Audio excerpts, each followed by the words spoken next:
오늘 스가랴서 3장 3절로 5절의 말씀입니다. 여호수아가 더러운 옷을 입고 천사 앞에 서 있는지라 여호와께서 자기 앞에 선 자들에게 명령하사 그 더러운 옷을 벗기라 하시고 또 여호수아에게 이르시되 내가 네 죄악을 제거하여 버렸으니 너가 아름다운 옷을 입히리라 하시기로 내가 말하되 정결한 관을 그 머리에 씌우소서 하며 곧 정결한 관을 그 머리에 씌우며 옷을 입히고 여호와의 천사는 곁에 섰더라. 아멘. 아멘. 지금 이게 3장 1절에서 이렇게 2절까지 읽어보면요. 이런 내용이 나옵니다. 대제사장 여호수아는 여호와의 천사 앞에 섰고 사탄은 그의 오른쪽에 서서 그를 대적하는 것을 여호와께서 내게 보이시니라. 누구 앞에요? 스가랴가 보고 있다는 거죠. 보는 앞에서 지금 일어나는 일입니다. 여호와께서 사탄에게 이르시되 사탄아 여호와께서 너를 책망하노라. 예루살렘을 택한 여호와께서 너를 책망하노라. 이는 불에서 꺼낸 거슬린 나무가 아니냐 하실 때에 그러고 나서 사건이 일어나고 있습니다. 여호수아가 더러운 옷을 입고 있었다는 거예요. 여호수아가 누굽니까? 대제사장이죠. 대제사장인데 더러운 옷을 입고 있으니까 그 다음에 이제 주님께서 거기에 대한 일을 처리하십니다. 그래서 스가랴 선지자가 이제 말을 같이 보태서 함으로 인해서 그가 깨끗한 옷을 갈아입고 그러고 나서 이제 하나님 앞에 서게 되죠. 그런데 여기에서 보면 그 끓인 나무가 아니냐 또는 대제사장으로서 스가랴 저기에 여호수아가 주님 앞에 섰을 때 사탄은 고발하고자 하나 주님은 그 말씀을 듣지 않으세요. 왜냐? 주님께서 사용하시는 종입니다. 그래서 지난번에 우리가 말씀드렸을 때 제사장이 그 거룩에 대해서 말씀을 드렸죠. 제사장. 근데 제사장은 백성의 어른인즉 무엇이든지 또 조심해야 되고 또 본이 돼야 돼요. 아멘. 그리고 예수께서도 이제 그런 말씀을 하셨고 대제사장은 부모의 시체도 만지면 안 돼요. 아멘. 그렇게 거룩한 존재입니다. 아멘. 또 육체에 흠이 있는 자는 제단에 또 섬기지 못해요. 아멘. 육체에 흠이 있는 자들은. 그리고 이제 제사장과 대제사장의 차이점을 말씀을 드릴 텐데요. 제사장은 이제 시체에 대해서도 고륙 지침이나 부모, 자녀, 형제, 자매, 장례는 가능해요. 그게 기록이 되어 있습니다. 레위기 21장 2절로 3절에 기록되어 있고요. 또 면도도 머리털을 깎거나 수염 양편을 깎으면 안 되는데 살을 베면 안 되기 때문에 조심해야 돼요. 그것도 레위기 21장 5절에 기록되어 있습니다. 지금 제사장에 대해서 말씀드리고 있는 거예요. 또 결혼은 뭐 기생, 부정한 자, 부정한 여인, 이혼녀와 결혼하면 안 된다라고 되어 있어요. 결혼도. 그게 레위기 21장 7절에 기록되어 있습니다. 가정에서는 참 무서운 일이죠. 제사장의 가정에서 딸이 행음하면 화형시킬 것을 명하고 있습니다. 얼마나 두려운 이야기입니까? 무섭고. 왜? 죄가 퍼지지 않도록 하기 위해서 그렇게 했다는 거예요. 레위기 21장 9절에 말씀하고 계시고 또 장애로는 왜 장애가 안 되냐 그러면 이건 하나님께서 장애를 가진 분들을 생각해서 하는 거지 업신여김이 아닙니다. 그래서 육신에 흠이 없고 건강한 사람도 일을 하려고 그러면 힘이 듭니다. 그 제사장의 직분을 행하려고 하면 힘이 들어요. 짐승을 잡고 가죽을 벗기고 그걸 각을 뜨고 불에 태우고 하는 그게 고된 노동인데 그것을 할 수가 참 버거우니까 장애가 있는 분들은 거기에 참여하면 안 된다고 그러는 거예요. 그래서 육신에 흠이 있으면 제사에 참여할 수 없음이라고 레위기 21장 17절로 21절에 기록되어 있습니다. 그런데 대제사장은 더해요. 대제사장은 아주 일반 제사장은 여러 가지 문제들을 이야기하지만 우리 그 표 본거에서 대제사장은 고륙 지침도 시체에 손을 대서는 안 된다는 거예요. 제사장은 할 수가 있어요. 그런데 대제사장은 시체 손을 못 댑니다. 고력 지침도 안 돼요. 레위기 21장 10절로 12절에 기록이 되어 있습니다. 하나님 말씀하고 계시죠? 또 대제사장이 하나 안 되는 게 있습니다. 대강 결혼하면 된다 그러지만 대제사장은 분명하게 과부도 안 됩니다. 결혼할 수 없어요. 그리고 꼭 처녀와만 결혼이 가능합니다. 이건 레위기 21장 14절에 기록되어 있습니다. 그래서 우리가 이거를 잘 알고 있어야만 말할 수가 있어요. 왜 여호수아가 사탄에게 지금 고발당해서 그렇게 스가랴서에 서 있습니까? 그게 우리가 읽었듯이 여호수아가 더러운 옷을 입고 천사 앞에 서 있는지라 스가랴서 3장 3절에 이야기했죠. 여기에 문제가 우리가 이렇게 지나가면서 말씀을 보면은 알 수가 있어요. 스가랴는 바벨론 포로에서 돌아온 지도자인 대제사장 여호수아가 더러운 옷을 입고 있어서 사탄의 참소를 받지만 여호와께서 사탄을 책망하고 대제사장 여호수아를 정결케 해주시는 환상을 보고 있습니다. 대제사장이 참소를 당한 이유는 무엇일까요? 참 이건 우리는 성경을 보면서도 자세히 본다 그래도 콕 넘어갈 수가 있습니다. 왜 참소를 당하는지. 그것은 이방 여인과의 결혼이었습니다. 이방 여인과의 결혼인데요. 이거를요, 에스라는 이 사건을 조사하던 중에 그것을 발견하는데요. 뭐라고 기록되어 있냐 그러면은 저게 스가랴서입니다. 스가랴서에 보면은 10장 18절에 요사닥의 아들이라고 이름을 살짝 숨겨주고 있습니다. 요사닥의 아들은 바로 여호사닥의 아들 대제사장 여호수아인 것입니다. 학개서 1장 1절에도 기록되어 있고요. 학개서 1장 14절, 2장 2절에 보면 기록이 되어 있습니다. 에스라가 부끄럽고 낯이 뜨거워서 얼굴을 들지 못하겠다라고 그 에스라서 9장 6절에 기록되어 있습니다.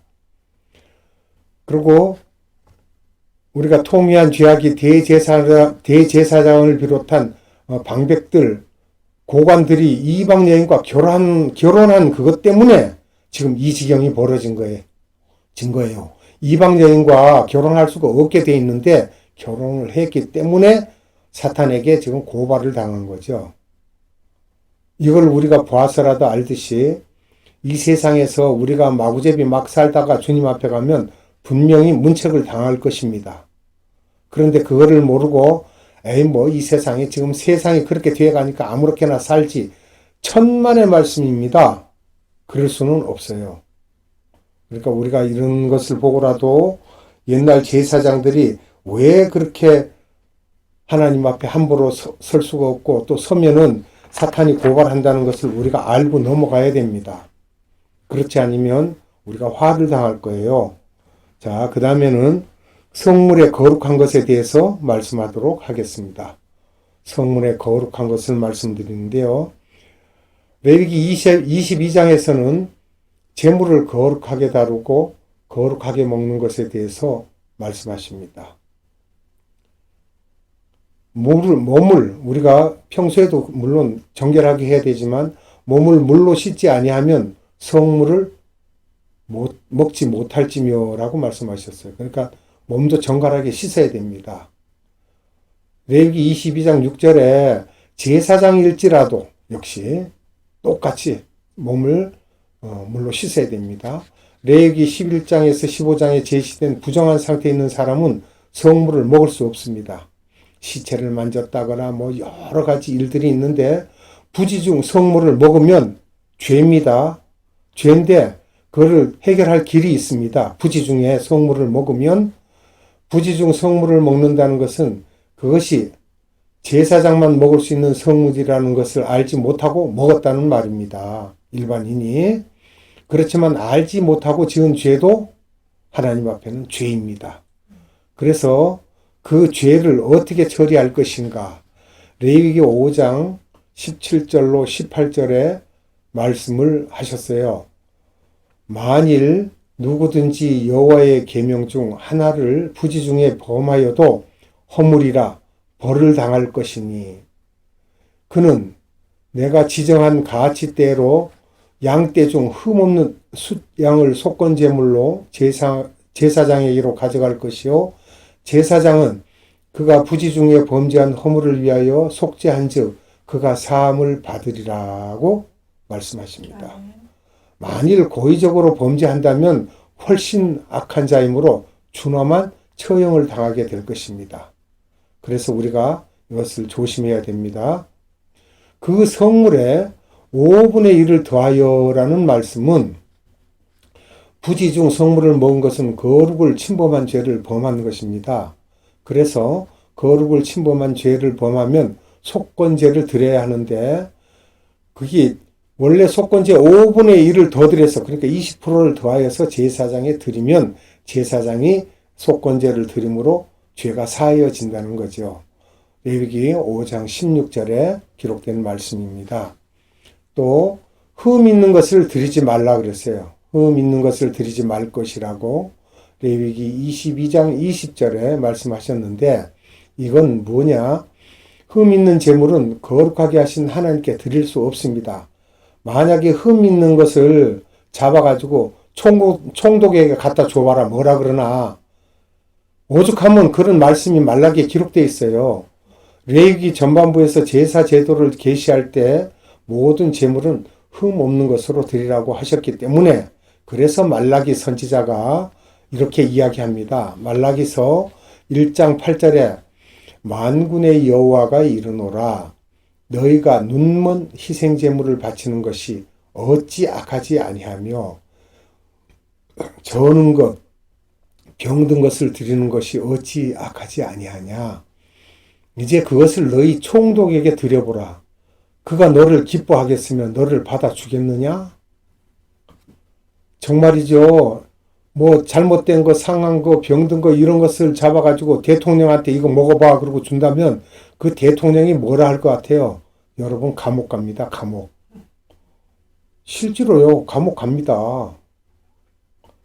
그래서 이런 일을 행하면 안 되겠죠? 그래서 이런 일을 행치도 말지며 그런데 무슨 일을 또 행치 말라고 하시냐 그러면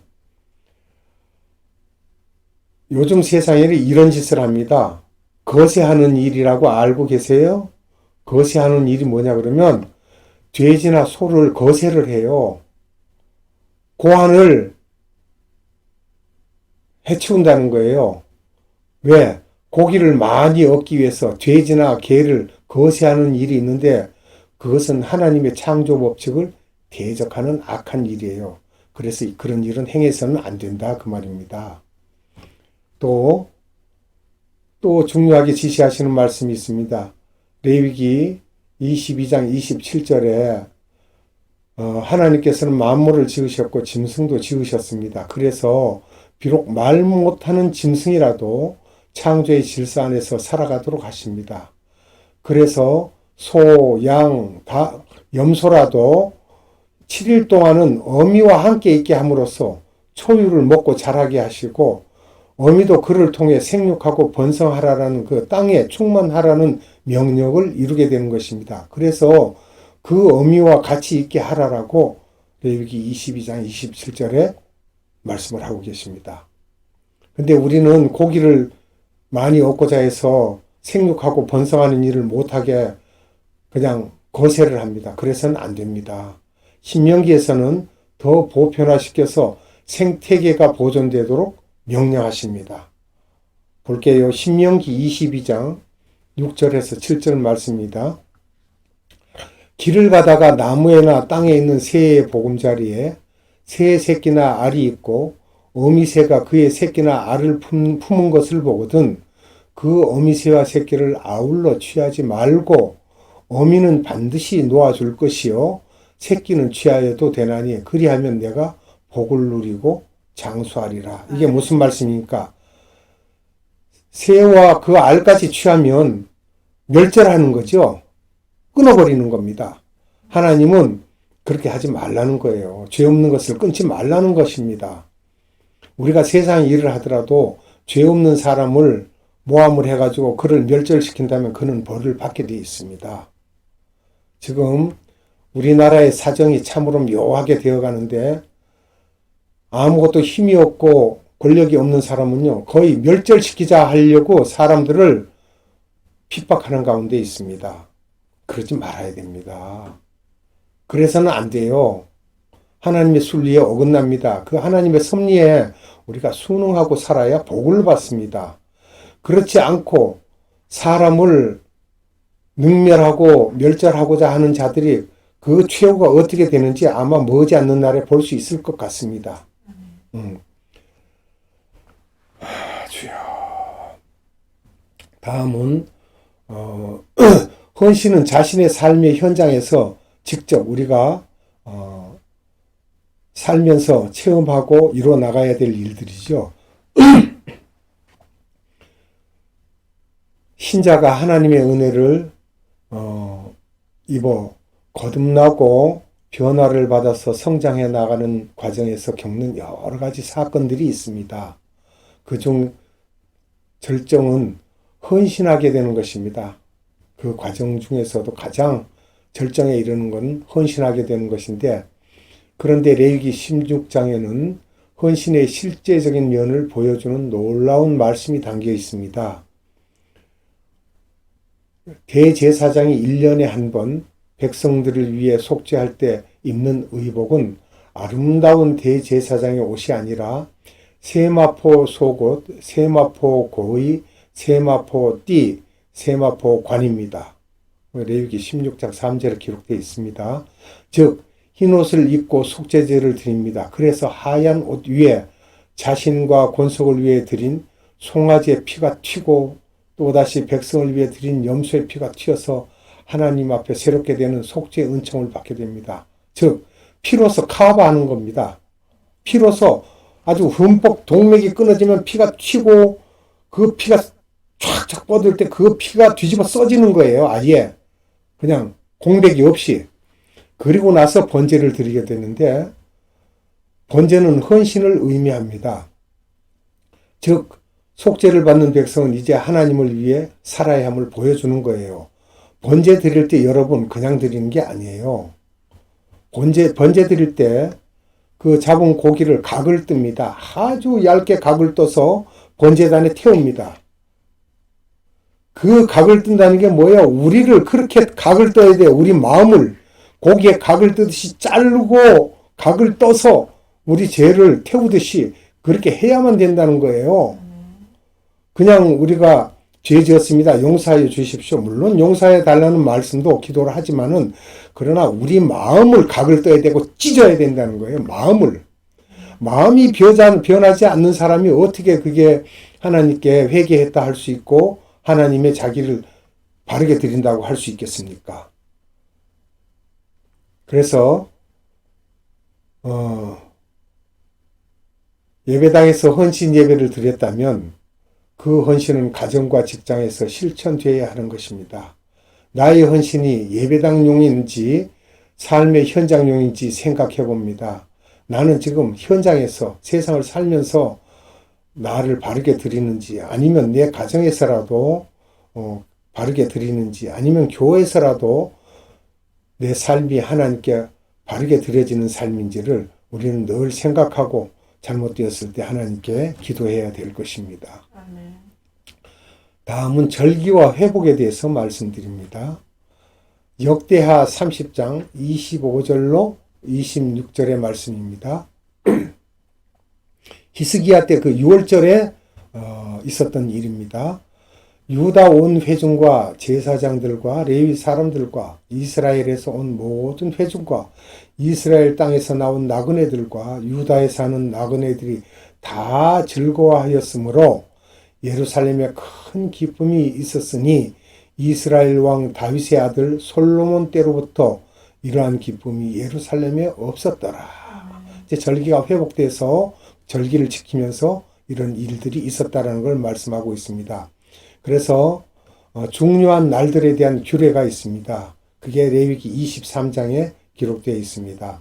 절기는 첫째, 역사 속에서 하나님께서 행하신 일을 기억하고, 둘째, 하나님을 의지하며 거룩하게 살아가도록 격려하고 동기를 부여하는 것입니다. 우리 이렇게 살아야 됩니다라는 것을 보이고 행해야 된다는 거예요. 그래서 안식일이 2절과 3절에 나오고 그 다음에 6월절과 무교절이 4절과 8절에 나옵니다. 레위기 23장. 초실절은 9절로 13절에 나오고요. 오순절은 15절로 21절에 나오고, 또 7월 1일 나팔절과 7월 10일 속죄일, 그 다음에 초막절, 이렇게 절기들이 쭉 나옵니다. 레위기 23장에. 이스라엘의 삶에 있어서 절기들은 하나님께서 그들에게 행했던 놀라운 일들을 온 백성들이 깊이 기억하게 하는 것이었어요. 그리고 큰 절기들은 일주일씩 지켰고 그 기간 동안에는 노동하지 않고 즐기는 겁니다. 얼마나 신나고 좋았겠습니까? 그 농사를 전문으로 짓는 그런 그 농경지를 이렇게 사용하는 분들은 일주일을 쉬니까 참 그때가 아니고 쉴 여가도 없겠죠. 근데 그걸 또 하나님께 예배하고 잔치를 하니까 얼마나 즐겁고 기뻤겠습니까? 일거 친족들 다 모이고 각종 예물을 드리고, 물론 안식일은 물론 다 쉬어야 되고 1년 중에 기본적으로 휴가가 4주 이상 되는 것이죠. 노예들한테 이런 휴가의 규정이 있다고 하면 이거 복되는 말씀 아니에요? 노예들이 어디가 휴가가 있습니까? 이게 복음이죠? 복음 아니에요? 복음 맞죠? 정말 복음이죠. 성경에는 우리에게 복된 이야기들이 다 들어 있습니다. 히스토리라고 해야 되나요? 그런데 신자들이 그것을 잘 몰라서 문제가 되는 거예요. 오늘은 복된 날이고 쉬는 날이고 하나님께 영광 돌리는 날이고 찬양하는 날이고 이렇게 기쁜 날이 없구나라고 마음을 먹고 다잡아치고 하나님께 나와 예배를 드리면 기쁘고 즐겁지요. 몸도 쉬고 정신도 쉬고 영도 쉽니다. 하나님께 경배하고요. 그래서 우리가 중요한 절기를 잘 알아야 되는 것은 우리가 그로 인해서 복을 받기 때문입니다. 하나님은 지켜라 그러니까 그냥 지키기만 하고 나 몰라라가 아니고 그렇게 함으로 하나님께서 우리에게 주신 모든 명령은요, 지키면 복입니다. 복. 근데 사람들은 입에 익어서 축복 그런데 그게 아니고요. 하나님은 복을 주시는 분입니다. 아멘. 그리고 사람이나 윗사람이나 왕이나 임금들이 아래 사람들에게 하는 것을 축복이라고 하는 거예요. 하나님께 기도해서 복을 빌어주는 거죠. 그걸 축복이라고 합니다. 아멘. 대낮에나 아무거나 축복이 아니에요. 그래서 6월절, 그 절기가 중요한 절기들이 있죠. 6월절, 무교절, 초실절, 칠칠절이라는 것이 오순절이죠. 77에 49 지나고 그 다음날 지키니까요. 나팔절, 대속죄일, 그리고 초막절, 혹은 수장절은 모두 역사적인 배경을 가지고 있습니다. 이런 것을 우리가 기억하고, 좀 전에 말씀드렸던 6월절, 첫째 6월절을 한번 보겠습니다. 6월절은 애굽에서 그들이 문설주와 임방의 어린 양의 피를 발라 죽음의 재앙이 넘어갔다는 내용이 있습니다. 출애굽기 12장 23절에. 그래서 재앙이 넘어갔다는 뜻입니다. 6월절은. 넘었다. 6월 넘어갔다. 사람은 지나가는데 천사는 날개가 있어서 넘어가겠죠. 넘어갔다 해서 6월입니다. 6월절의 절기는 여호와의 사자가 장자를 죽인 데서 이스라엘이 구원받은 것을 기억하는 것입니다. 6월절을 1월 14일로 정하신 이유 중 하나는 밤에 급히 떠나야 하는데 생각해 보세요. 보름달로 길을 비추어 주시려는 것입니다. 하나님의 사랑이 배어 있습니다. 우리는 그냥 1월 14일이 아니라 정월 대보름이 가장 달이 밝은 그런 날이기 때문에 그 밤에 애굽을 탈출해야 되기 때문에 14일 밤에 이 사건이 일어나게 된 것이죠. 자, 그리고 둘째, 무교절은 애굽에서 나올 때 발효되지 못한 반죽으로 떡을 만들어 먹었기 때문에 일주일 동안 누룩 없는 떡을 구워 먹는 절기입니다. 하나님께서 구원을 받은 것을 기억하게 하는 것이죠. 셋째, 초실절은 곡식의 첫 이삭을 흔들어 드리는 날입니다. 이것은 부활을 의미하며 부활절로 완성되었습니다. 하늘이 미리 땅에 떨어져 죽었다가 많은 열매를 맺는 것이죠. 요한복음 12장 24절에 말씀하고 계시고, 이 부활을 보여주는 것입니다. 놀라운 것은 이삭 한 개가 아니라 한 단이었고, 예수님도 홀로 부활하신 것이 아니라 죽은 성도들과 함께 부활하셨습니다. 마태복음에 기록되어 있습니다. 내가 거짓말하는 게 아니에요. 마태복음 27장 52절로 53절에 보면 무덤들이 열리며 자던 성도의 몸이 많이 일어나되 예수의 부활 후에 그들이 무덤에서 나와서 거룩한 성에 들어가 많은 사람에게 보이니라. 예루살렘 성전 들어가서 많은 사람들에게 보였다는 거예요. 이거는 사실이에요. 증거를 이렇게 기록해 놓은 거예요. 넷째, 맥주절은 77철 또는 오순절이라고도 하며 6월절의 안식일 다음 날부터 50일째 되는 날입니다.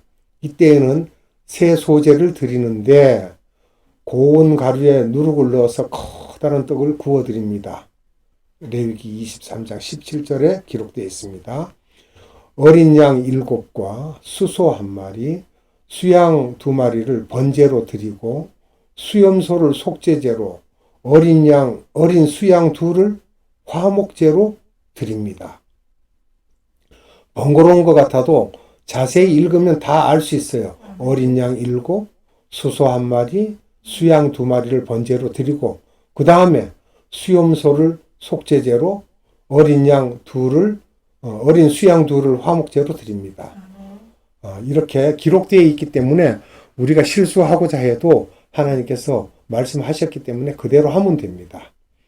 다섯째, 나팔절이라고 하며 새해 첫날을 기념합니다. 희년의 나팔도 이날에 같이 붑니다.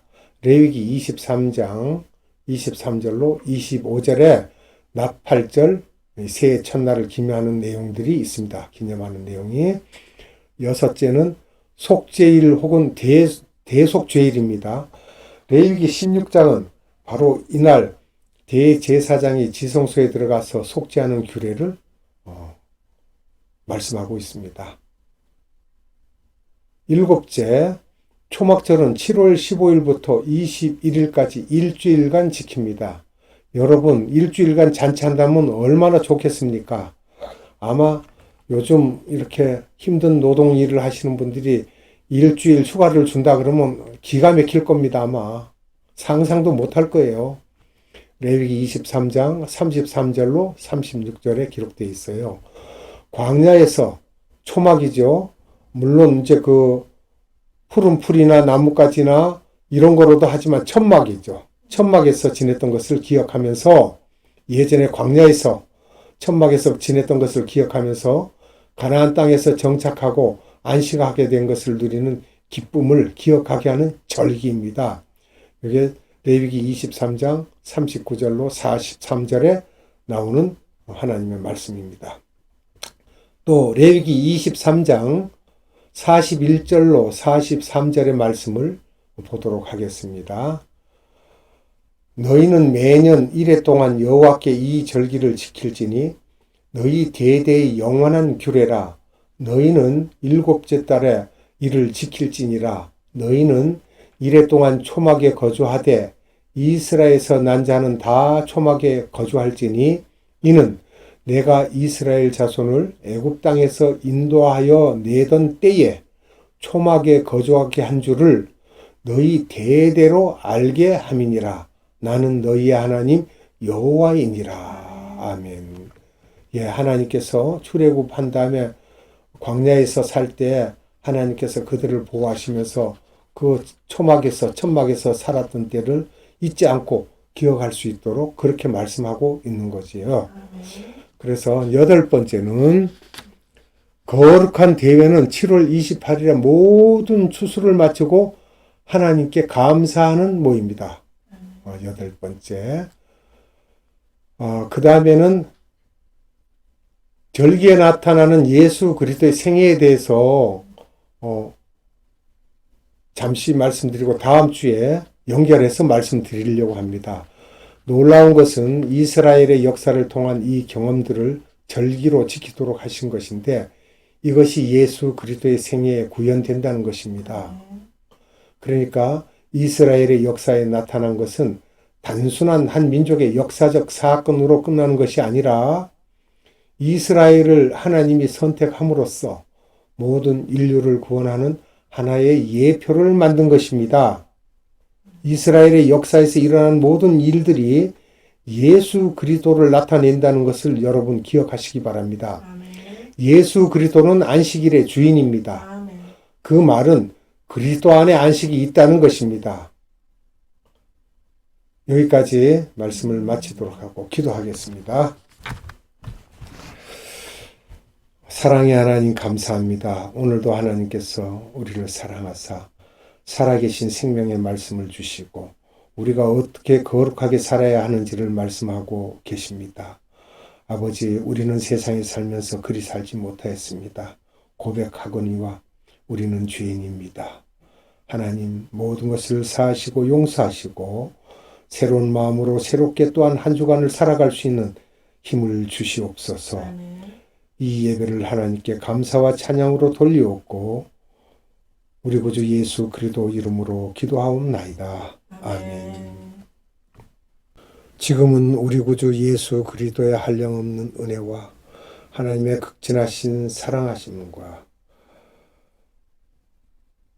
성령님의 감화, 감동, 교통, 역사하심이 오늘 이 땅에서 드리는 모든 예배자들 위에와 모든 교회들 위에와 하나님의 백성들 위에와 에바다 국제 선교회 위에 지금으로부터 영원토록 함께 하시기를 예수님의 이름으로 축원하옵나이다. 아멘.